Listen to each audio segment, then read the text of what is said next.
Hello everyone and welcome back to our new video.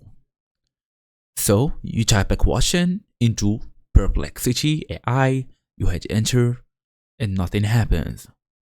The dreaded no response from server error, the usual stuff.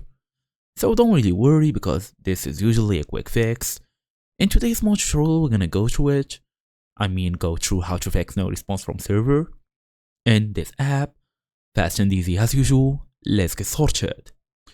So, Perplexity AI is a cloud-based server that requires a stable internet connection. So, if your connection is weak or unstable, the server won't be able to respond. As for the quick fixes, run a speed test, aim for at least 5 MB per second, then restart your router by unplugging it for like 30 seconds, then plugging it back in. Switch from Wi-Fi to Ethernet if possible, or even try a different Wi-Fi network.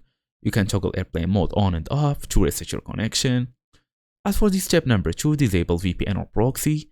VPNs are a common culprit, according to basically Perplexity AI official help center.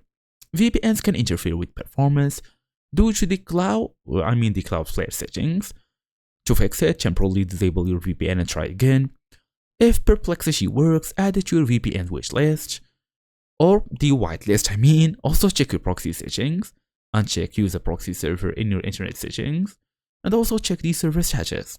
Sometimes the problem isn't you, it's on their end, so the official support team knows that technical issues usually resolve within 30 minutes to a few hours, and that's it. All you're gonna do now is refresh and try. So thank you all for watching. I'll see you all in the next video.